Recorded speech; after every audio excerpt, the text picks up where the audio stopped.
G'day and welcome back to CounterCulture, right here on Spectator Australia TV, the Galt's Gulch of digital media, Australia's fastest growing conservative opinion channel, thanks to you. Now today we're asking ourselves the eternal question, why do the left want to make us all miserable?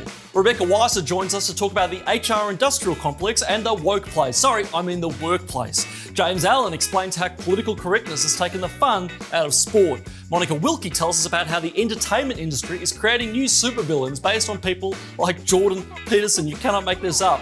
And as always, we have Rowan Dean sharing his thoughts on ScoMo's ongoing vaccine follies and Sarah Dudley on how democracy dies in darkness. Yes, the lefties are all miserable, but the fun never stops right here on CounterCulture.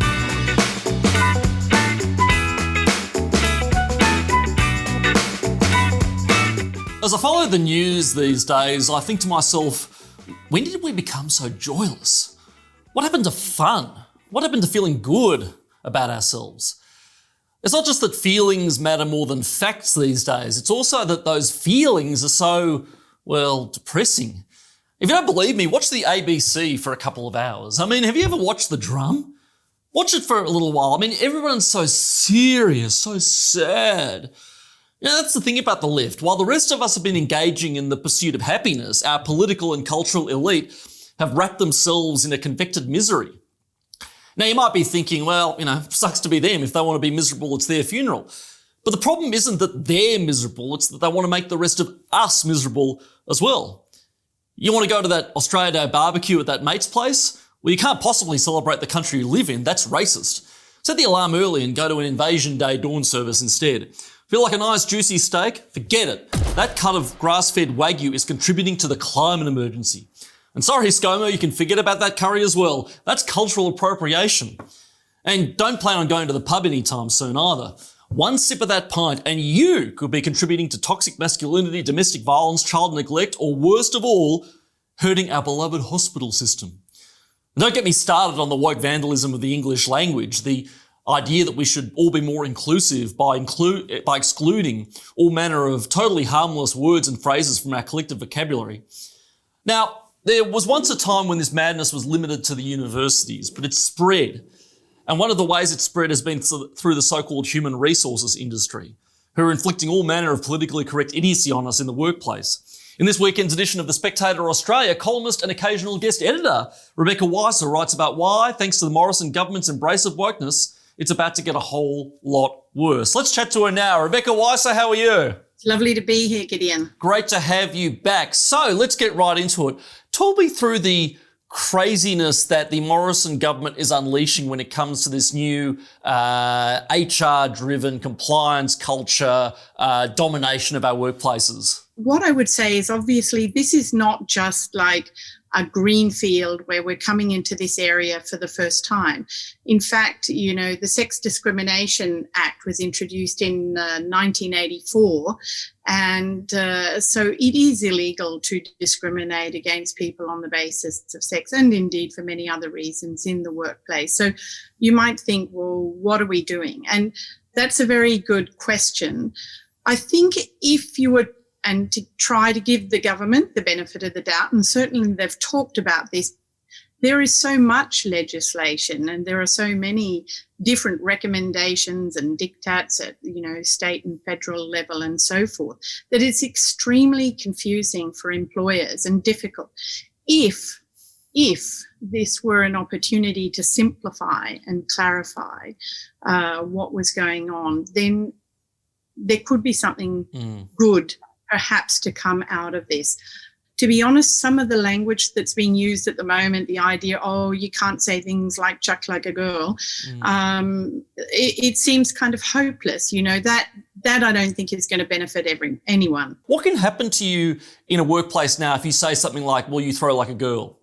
Who knows in which particular workplace? I mean, the minister, Senator Michaelia Cash, gave this as an example of the kind of language that had to be stamped out. It's just crazy. And I think the net effect of it is that people end up having to self-censor. They're too frightened to say anything. And indeed, the Prime Minister himself said that he listened to a couple an elderly couple at a sporting match, and one said to the other, "You can't say that anymore."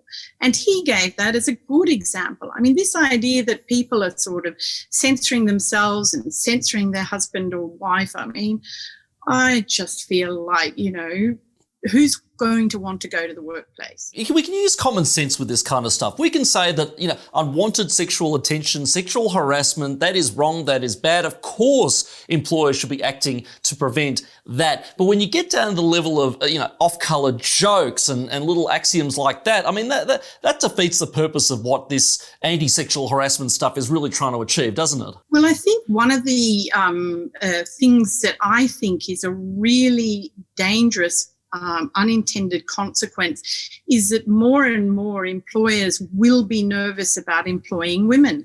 If you look at the Human Rights Commission again, so many of the claims related to women in relation to pregnancy and so forth, and you sort of think, what is this going to do? Employers are going to get to the point where they have a perfectly good applicant, happens to be female, and they're starting to feel worried, gosh, what could happen down the track? That is exactly the opposite of what you want. So it seems to me that this could be very much a case of be careful what you wish for. This is a bugbear of mine, the HRisation of the workplace. These are the same people, these HR types, these consultants, these panic merchants, they're the same people who then turn around and say, we are facing a loneliness epidemic. Well, no wonder, isn't it? Because we're all so miserable and we can't talk to each other. Exactly. There are so many reasons now to fear other people, whether it's the germs or they might say something you don't like. And there's a whole narrative that is built around suggesting that people are fragile and weak and that they can't cope and that they might be triggered. And it's very interesting, if you're old enough like me to have lived through earlier iterations of these ideas, one thing you can say about feminism, for example, in the 70s and in the 80s, was that it was really about the idea of empowering women.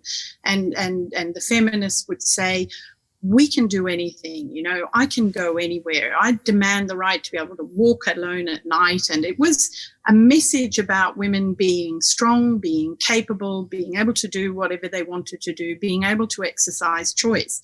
And fast forward all these decades, and it seems to be the exact opposite. Oh my goodness, somebody said something, well, I can't possibly cope with that myself. Or, I better get a lawyer. I feel so triggered and upset, on the one side, you see it being, frankly, and let's leave aside the genuine cases. I think all of us recognize that there are genuine cases. But there are also things where you think, really, is this being milked for money? Is this benefiting the lawyer, the commissioner, the HR person? That's right. And I think you nailed it perfectly. Look, I'm not a woman. I don't identify as a woman, but I think there's a great point in all of this, because unlike, say, second wave feminism, which demanded equal social rights to women and really did say women should be able to be anywhere a man can be, work anywhere a man can be, do whatever a man can do. This is infantilizing women. It's insisting on safe spaces and that everybody censor themselves and create a completely inoffensive environment. And it's not doing the cause of women any good. It's not doing anybody any good. And it'll just make people crazy and make people rise up against it. But in the meantime, Rebecca Weisser, thank you so much for joining us here on CounterCulture today. Keep writing. Always love your articles in the Spectator Australia and your editions of the Spectator Australia as well. So we'll see you again very soon. It's a pleasure, Kitty. Well, Patriots, I've been warning about this for weeks and it's finally happened. We've been shadow banned. Our loyal subscribers all tuned in last week to see our sensational episode on the coronavirus, but it appears that our episode has been blocked on the YouTube search engine. Obviously, talking about things like vaccine passports and China's control over the WHO is a little bit too hot for Serge and Larry to handle. And that means we need your help more than ever this week in defeating that freedom-hating algorithm and getting our message out. So be sure to hit that like button down below, and if you haven't already, subscribe to this channel so you never miss an episode of what YouTube doesn't want you to see. And if you really want to help us out this week, share this content. Put a link on it to Twitter, post it to Facebook, email it to your friends, show it to your neighbour, do whatever you have to do, because we want to get our message of conservative values and common sense out to as many Australians as possible. And speaking of conservative values and common sense, it's time to hear from Editor-in-Chief of The Spectator Australia, Rowan Dean. Rowan, how are you, mate? I'm great, Gideon. You're doing a terrific job here with Spectator Australia TV. I'm getting lots of great compliments, so well done, mate. Oh, thank you so much, mate. Well, look, we do it for freedom and we do it for the message. Now, speaking of the message, you had a fantastic editorial on Outsiders over the weekend, which was published on spectator.com.au as a transcript this week. We've already spoken to Rebecca Weisser a little bit about the encroachment of wokeness into the workplace, but tell me what your take is. Well, I was appalled to see the Liberals going down this path. Let's not forget, Gideon, that the entire 55 recommendations are built around work done in cahoots with a mob called Our Watch. Now, Our Watch, whatever you may make of them, whatever their motives, doesn't matter. At the end of the day, they are a pretty hardcore feminist activist group and have copped quite a bit of criticism for some of their approaches. Now, when a Liberal government hands over the reins basically to a left-wing activist group, I just shake my head in disbelief. As I said on Outsiders, why not just hand energy policy over to Greta Thunberg and Extinction Rebellion, and why not hand industrial relations over to Get Up, which we appear to have done. Exactly, that's what Matt Keane is busy doing. So from a philosophical or political point of view, Gideon, I was horrified by this approach. Now, you always have to qualify this. Absolutely, without any question, any kind of sexual harassment in the workplace is abhorrent, is to be deplored, and where crimes occur, obviously the police need to be involved. But the idea, so put that to one side, what we're talking about, and that let's not forget, Gideon, no matter how much activists tell you Australia is not in the middle, and Australian businesses and small businesses and workplaces are not in the middle of some horrific kind of sexual abuse crisis. Yes, there are instances, and look at the statistics and look at the police follow-ups and draw your own conclusions. But this idea that every workplace in Australia, which let's not forget is for many people their entire life, this is their social life, this is their career, this is everything that they live for many, many people. Now being accused of being a rampant hotbed of sexual abuse and sexual harassment, where every woman should be terrified, hiding behind the water cooler in case some priapic man leaps out and assaults them, is just so wrong on so many levels. Yet that is the underlying philosophy of these 55 recommendations. And sure, that might be exaggeration, but that is the mindset.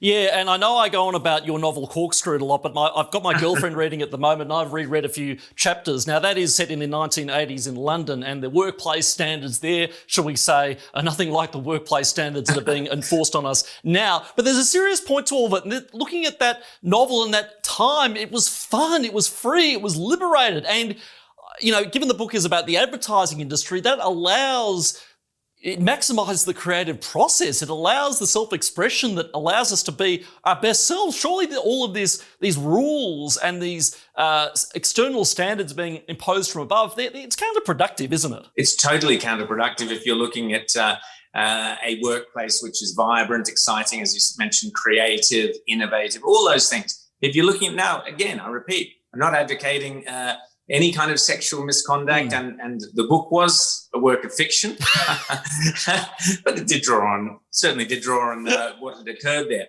Now, that sort of libertarian approach, okay, sure, there's an argument for saying, well, if someone said, if this or that person felt uncomfortable or that these wrong things happen, absolutely. But it's up to the people in the businesses to sort this out. So This is my critical point, Gideon. It is not for Fair Work Australia to be wandering around dismissing people on the basis of accusations of misconduct. And as I said, the reality is ultimately it is the young, talented women who will suffer the worst, because the young, talented women, you will have the less talented women or those who are not quite as smart or as clever or have the same skills, who will have the temptation of being able to get ahead simply by crying, waving the sexism or the misogyny flag, and that looks after them. So, but the talented young go-getter woman who wants to be ahead and get ahead, she's now at a disadvantage because she won't be getting the collegiate work from her males or her superiors, and she's now got to compete with this insane ability of others to jump forward waving the sexism card. It's just a mess. It's a minefield. And a reminder to viewers, if you're interested in reading Rowan's excellent novel Corkscrewed, we are giving it away for free, a signed copy with IPA membership. So keep watching till the end of the show for details on that promotion on how you can get a free copy of this hilarious, entirely fictitious novel. Now, moving on to your editorial in The Spectator Australia this week, Scott Morrison has announced this week in relation to vaccines that Australia is now on a war footing. Now, I remember just over a year ago, Australia was put on a war footing then as well. That's what the PM said. And it turned out he actually did a pretty good job of it. We ended up under martial law for the better part of a year. So what do you make of this latest war footing 2.0 that we've been put on? Well, I'm sorry, Gideon, but it immediately reminded me of Dad's Army. Now, for those younger viewers who may not remember Dad's Army, it was a classic British comedy sitcom from the 70s. About a hopeless bunch of characters.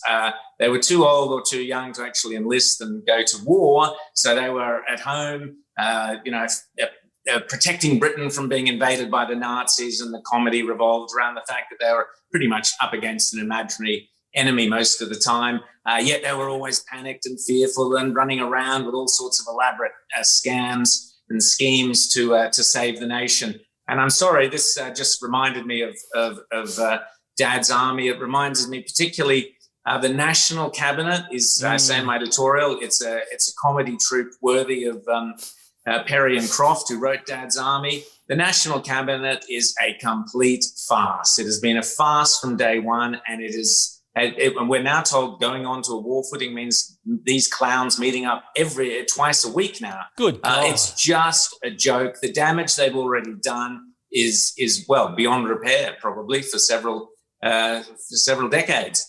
And what you have is why I see the comparison so strongly is those sitcoms and things like Dad's Army revolved around these pompous, jumped up little characters who were in love with the power they could suddenly wield, and they used it to the absolute hilt against, Mrs. Kafooks down the road or the innocent post office attendant or whatever. And we're seeing the same thing here, where these jumped up premiers are using powers way beyond what they should have and doing incredible damage. And as I mentioned, it's like they seriously believe that locking down the borders, they're saving the citizens of their state from an army of diseased, infected zombies from New South Wales crossing into Queensland or Victoria.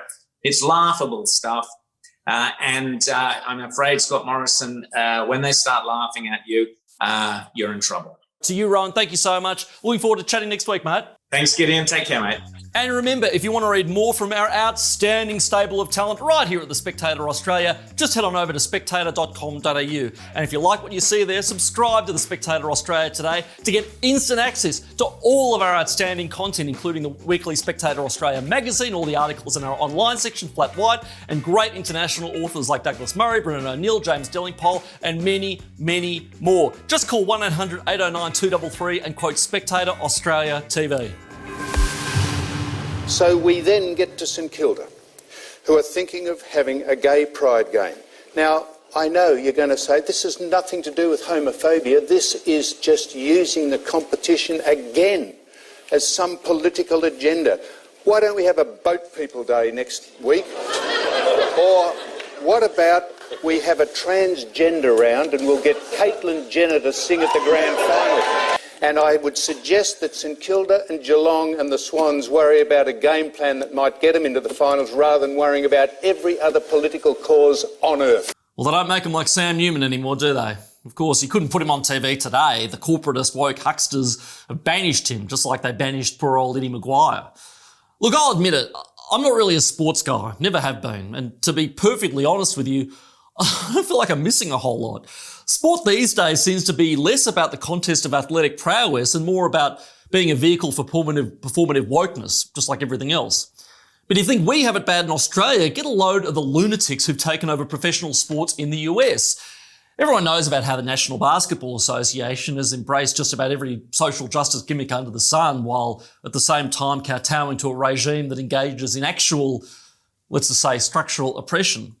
But recently they've been outdone by Major League Baseball, who've pulled their All-Star game out of Atlanta, Georgia, over a few minor reforms to voting laws in that state. Why? Because the US Democrats say that those changes are racist. Of course they do. Oh, and in case you're wondering, Major League Baseball is expanding its presence in China right now. Because, why worry about trivial matters like concentration camps in Xinjiang when the state of Georgia is making a few tweaks to its electoral system?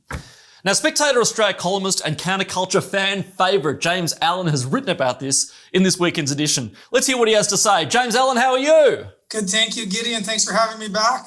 Let's start with baseball. We've had this absurd example of a few minor changes to electoral law in the state of Georgia have caused Major League Baseball to pull out and move from Atlanta to Denver, again, on the basis of minor electoral changes. I don't know where to begin with this. What are the top three absurdities with this situation? Every year, Major League Baseball has an all-star game. And you have to remember, baseball used to be the American game. In the 50s, it was baseball, boxing, and horse racing.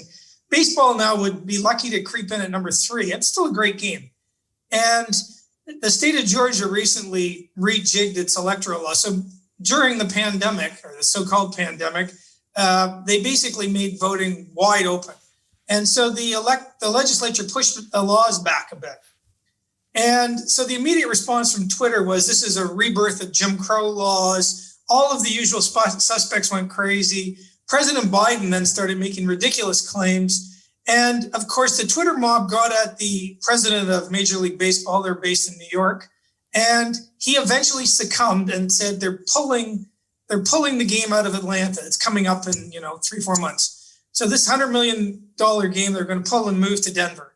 And then it comes out that the actual changes to the laws were so minor that New York, which is where the head office of baseball is, actually has more restrictive voting laws than the state of Georgia. Amazing. And so the virtue signaling sort of CEO wokerata, I don't even check the facts. You made the point, and this is absolutely correct. The black population of Atlanta, Georgia is something like 50%. The black population of Denver is something like 15%.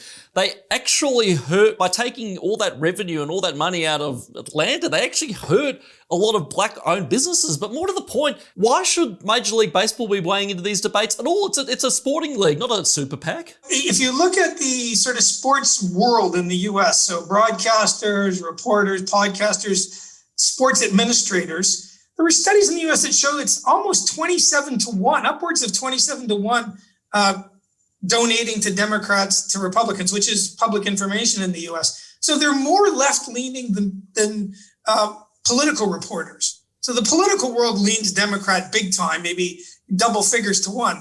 But the sports world, and this is counterintuitive because the biggest market for sports are middle-class, middle-aged men who are the biggest demographic for voting Republican. And so basically the people who are servicing their customers hate their views. I've always been fascinated. Why is it that people in sport are so overwhelmingly woke? Is it because they're dumb jocks who don't know any better and have some, left to get into their ear one day? What's causing it? Well, I don't know. I mean, there is a school of thought that says, they're a bit embarrassed that they couldn't make it to the sort of political beat. Yeah. And only covering sports. They're too embarrassed to stand up to anything. I mean, there's only one big name American sports guy who came out for Trump. One in the entire 330 million, because at ESPN, they just fire you. So Curt Schilling was a famous baseball player, and he came out and said he was against, letting men use women's toilets, and they fired him. But on the other hand, there were all sorts of incredibly vitriolic tweets about Trump and accusing people of being racist, which were patently false, and that never gets you fired. It's a one-way street. If you say left-wing things that are wrong, fine. You say right-wing things, they fire you. So it's one thing for Major League Baseball to weigh into domestic legislative matters, which is absurd enough. But where it gets really twisted is watching basketball. Now, Basketball players will take a knee and not stand for the American national anthem, yet they will bend over backwards not to criticise and to overlook human rights abuses in China. Where are these people's priorities? So the NBA figures are disastrous. Now, I admit that the product is not particularly good. I'm a basketball player. It's not particularly good. Just a hail of three-pointers with dunks, whereas basketball is quite good. It's pure basketball. But, I mean, who wants to tune in and watch a bunch of, billionaire basketball players like LeBron run down everything about the U.S., they kneel, and then, as you said, they haven't got to be oppressed. Say about China. Yeah. Because they've contract with China. But that's where the commercial element of this makes sense, because they might be losing ratings in the United States, but they're getting a whole hell of a lot more revenue from China. That's the big issue here. Well, they're getting a lot. I don't think they're getting more than from the US, and these numbers are really bad for them.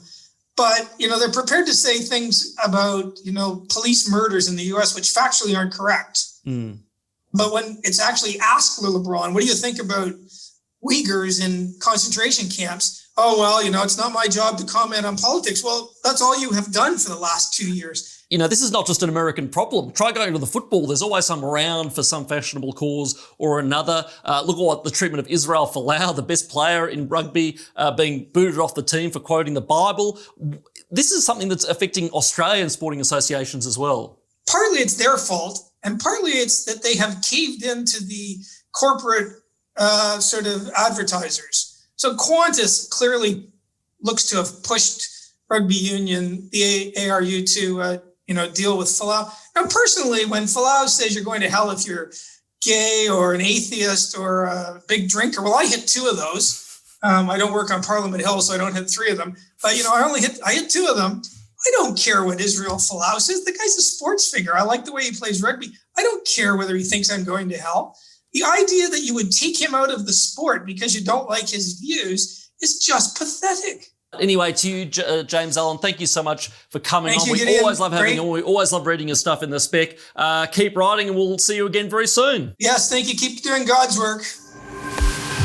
Well, this program is a co-production of the Institute of Public Affairs. For 78 years, the IPA has been Australia's voice for freedom, democracy, and the Australian way of life. We fight for freedom of speech, the power of the free market, an honest debate on climate change, and the timeless value of Western civilization.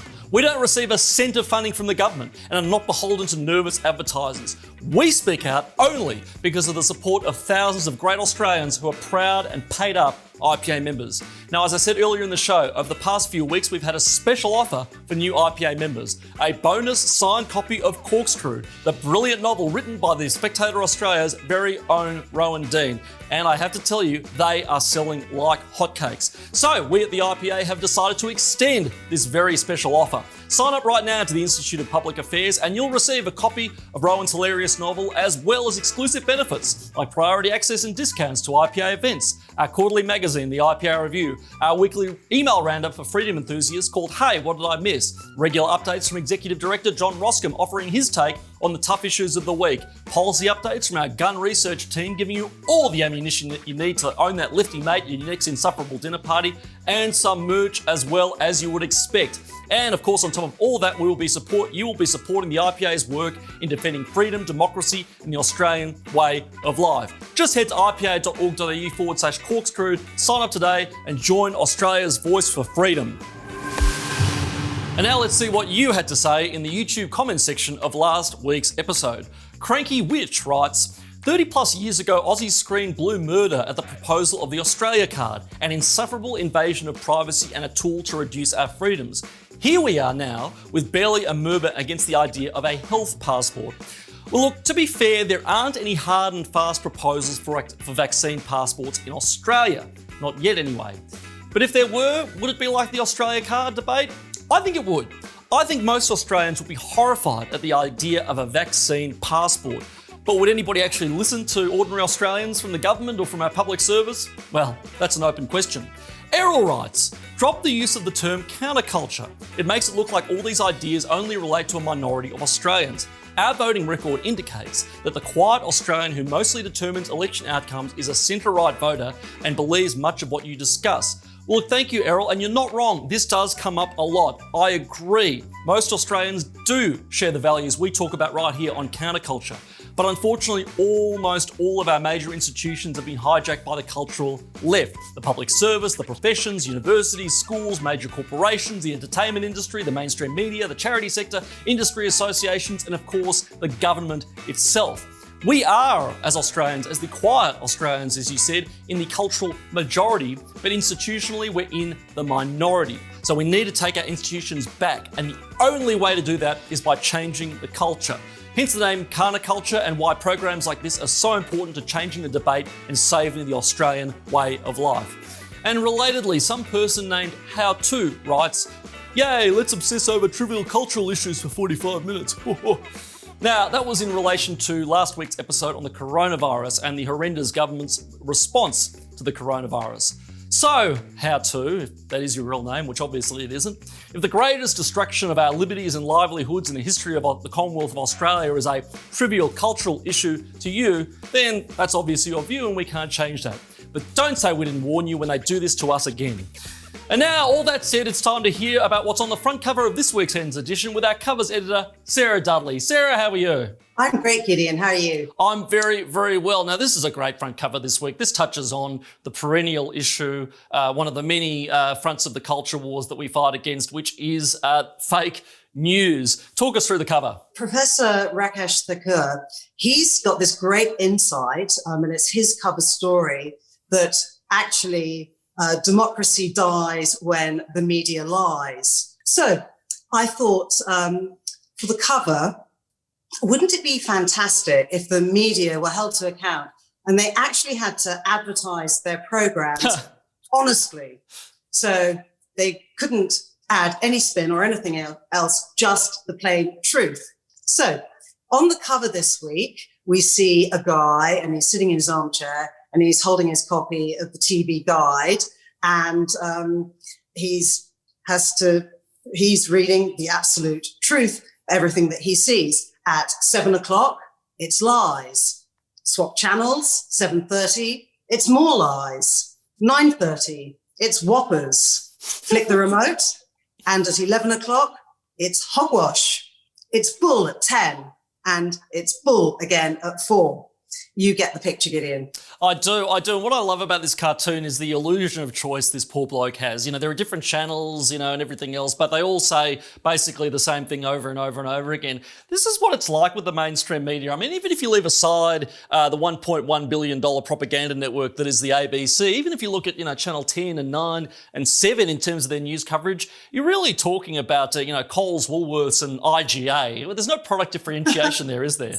Well, you're absolutely spot on, Gideon. It's like the Springsteen song says, 57 channels and there's nothing on. Now it's 57 channels and endless fake news. So, Sarah, this wouldn't be the first time that you've done a cover based on the motif of democracy dying in darkness. What's the last time you gave that concept a work out? The pandemic has made it, increasingly obvious to people that our freedoms are extremely fragile and that they can melt away at any second. And those freedoms are inherited, so you have to take care of them.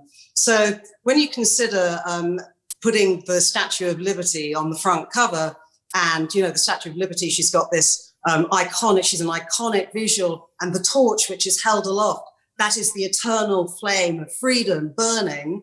Well, on the cover, it's the statue, it's Lady Liberty, but she's holding up a matchstick and it's got a tiny flame on it that's burning down. Well, it's hardly burning, it's just flickering and it's almost burning her fingers. Democracy in darkness, well, it's a threat to everyone. And I dread to think what would happen if we didn't have democracy, Gideon. But I don't think we're going to let that happen, are we? No, we're not. And I remember we had this conversation. We actually featured that cover on one of our first rehearsals for CounterCulture back a few months ago. And what I said then was, I love the fact that the Statue of Liberty figure has the matchstick, but the flame is not completely extinguished. There is an ember there. There is a spark. And as long as there's that spark, we're here at the Spectator Australia and Spectator Australia TV and the IPA, of course, will continue to make the case for freedom, democracy and the Australian way of life. But to you, Sarah, Sarah, anyway, thank you for your excellent cover this week. As always, see you again next week. Absolute pleasure, Gideon. See you next week. And I'd just like to say to everyone should read Morris Newman's article for which that covered Statue of Liberty is on it, because I think everyone should read it. Brilliant. Excellent. We'll put it in the show notes then, so check it out by looking at the link down below in the YouTube subscription. Anyway, see you, Sarah. Talk soon. Bye, Gideon. And a reminder, if you want to get the Spectator Australia magazine delivered to your mailbox each and every week, as well as all of our other content online and elsewhere, just call 1-800-809-233 and quote Spectator Australia TV.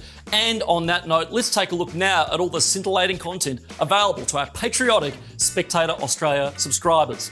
Ramesh Thakur in our cover story, as you just saw, takes a look at why trust in the mainstream media is at an all-time low. And speaking of the media, Tony Letford gives us the latest catalogue of falsehoods from the ABC. The IPA's Morgan Begg pays tribute to the great Prince Philip, and online in our World section, Freddie Gray updates us on the latest episode of Law and Disorder in Minneapolis. And of course, you can find links to all those stories and more in the show notes below. Go and check them out at spectator.com.au.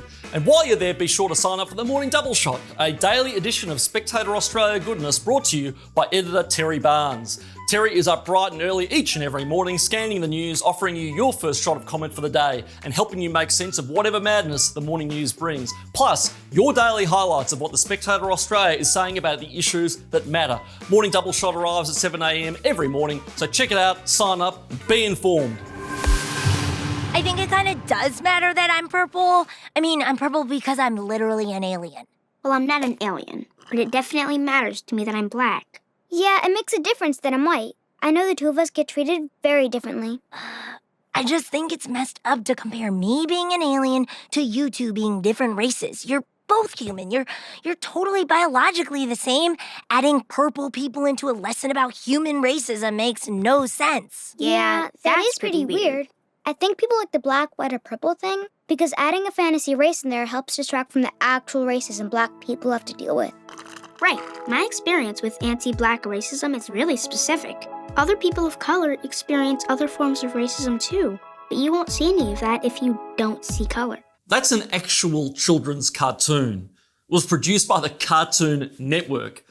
I used to watch the Cartoon Network when I was a kid, when it showed the Powerpuff Girls and reruns of the Flintstones. Now apparently it's gone from that to being a vehicle for woke propaganda for children. Look, there isn't enough bandwidth on YouTube for me to sit here and catalogue every example of exhausting wokeness in the entertainment industry. But we do have to talk about this recent edition of Captain America, in which the recurring villain named the Red Skull resurfaces, spreading hate speech online in the distinct style of Jordan Peterson. That's right, the villains of our pop culture now are evolutionary psychologists making videos on the internet. And incidentally, in the Captain America franchise, the Red Skull is an actual Nazi. Yeah. Anyway, in Flat White this week, Spectator Australia contributor and research analyst at the Centre for Independent Studies, Monica Wilkie, responds to this atrocity. Let's hear from her now. Monica Wilkie, how are you? I'm fantastic. Thank you, Gideon. Thanks for inviting me on. Oh, no, thank you so much for gracing us with your presence. Now, let's get right into it. This bizarre comic about making the character who was once an acolyte of Adolf Hitler, I understand, in the story arc, making him a Jordan Peterson-like character as some sort of warning against toxic masculinity and internet toxicity and all sorts of other things. I mean, this isn't even, clever artistically, is it? It's just preachy. It's preachy and it's frightfully boring, I have to say. I mean, it's just, even if you look at it from a purely entertainment, artistic point of view, if you look at the drawings, if you look at the dialogue, it is just mind-numbingly boring. When you have them talk about taking up the sword of masculinity and 10 rules for life, it's like, ooh, scary. This bad guy's going to keep me up at night. Why is it that we've gone from telling stories about good and evil and that kind of thing to basically being a conduit for woke messaging like this? Well, I think it's because the latest crop of artists, and I use that term loosely, artists and authors that are producing fiction, that are producing music videos, are far more interested in using these platforms to push their progressive agenda.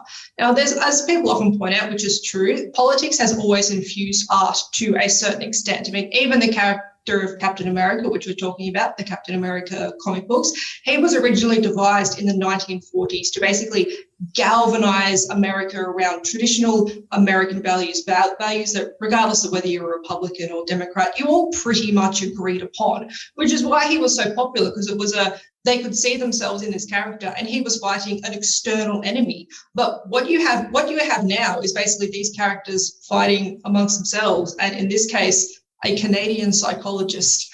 It's not new to have political messaging in content for younger people. I mean, I always say Captain Planet did more damage for young minds than anything else coming out of the 1990s. But I think this is different now, because even this isn't just the case of the cultural elite and a disconnect with the hoi polloi and the masses and their audience. There is actually a derision there. There is actually when you're talking about people who sit around watching internet videos and being toxicized and radicalized all day long, they're basically talking about Trump voters. This is a new phenomenon, isn't it? What they're basically saying is, it's not good versus equal, bad guy versus good guy. It's if you ascribe to these things, then you are a bad person. You need to have these things rammed down your throat. I mean, I wrote an article a couple of years ago when they made a Doctor Who go woke, and it was all about climate change and all these sorts of things. And it was basically just, again, it wasn't clever, it wasn't unique, it was just ramming the message down. It's like, if you think otherwise than this, you are stupid. You don't know what you're talking about. Sorry, I have to ask, how did Doctor Who tackle climate change? Did he go back in time and throw a spanner in the works in the Industrial Revolution or something? Or well, firstly, this latest iteration of Doctor Who's a woman. So she, what it was they were basically, it was an alternate timeline where the Earth, because they didn't tackle climate change, humans became extinct, and this new form of life came up where they could breathe on carbon dioxide or something like that. And just to ram the point home with that one, the new life forms were called the dregs. Oh, you are joking, right? Okay, so it really is the artistic class taking direct aim at the literal dregs. There is the democratization of media, and there is the the interactivity, and again the meme culture that is making Hollywood and the top-down entertainment industry that we've known obsolete. At the same time, they are getting more preachy, more insufferable, more derisive of their audience. The Hollywood as we know it is going to basically eat away at itself and die. Surely, I think that's a real chance if they don't smarten up and realise that their audiences aren't interested in this. I mean, you can get all the Oscars and BAFTAs you want and all the plaudits from your critic mates, but if people aren't going to the box office, if people aren't streaming it on Netflix or any of these channels, well then, people are going to stop sponsoring you. You're not going to get, it's basic free market economics here. What do we do about all this? Do we have to cancel Disney Plus or will this just self-correct? I'm a big fan of creative destruction in this. So I think if you are tired of this, then support outfits like the Daily Wire. If you get there are, various tiers of membership and you can do that sort of thing.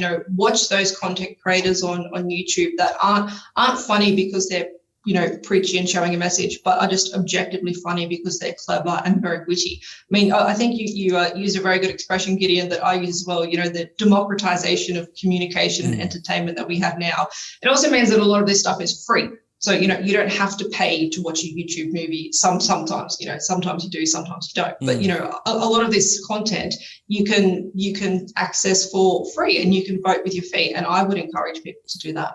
Absolutely. And I always say, actually, if I had to pick one streaming service and get rid of the rest, I would actually pick YouTube Premium so I can watch YouTube without ads, because that's just about the best streaming service going, censorship notwithstanding. But everybody watching, you've heard Monica, you have to keep supporting outfits like the Daily Wire, keep supporting and subscribing to Spectator Australia TV, and of course, subscribe to the Spectator, join the IPA, and join the CIS as well, who do very, very good work, such as Monica's, not least of all. Anyway, in the meantime, Monica, to you, thank you so much for coming on today. Keep fighting the good fight, and I'm sure we'll be back here very soon talking about the next exercise in woke so-called art. Thanks, Gideon. It was a pleasure. Well, that's it for this edition of CounterCulture, right here on Spectator Australia TV. And now over to you. What do you think? How's toxic wokeness affected you personally? And what should we do about all of this? Leave a comment below and let us know what you think. We always love hearing from you. And remember, to access all the content from The Spectator Australia, just call 1-800-809-233 and quote Spectator Australia TV. And finally, remember to like this video and subscribe to the Spectator Australia TV channel. And of course, share the content on social media as well. Every click of that mouse button, every view helps us beat big tech censorship and get our message out. Until next week, see you friends.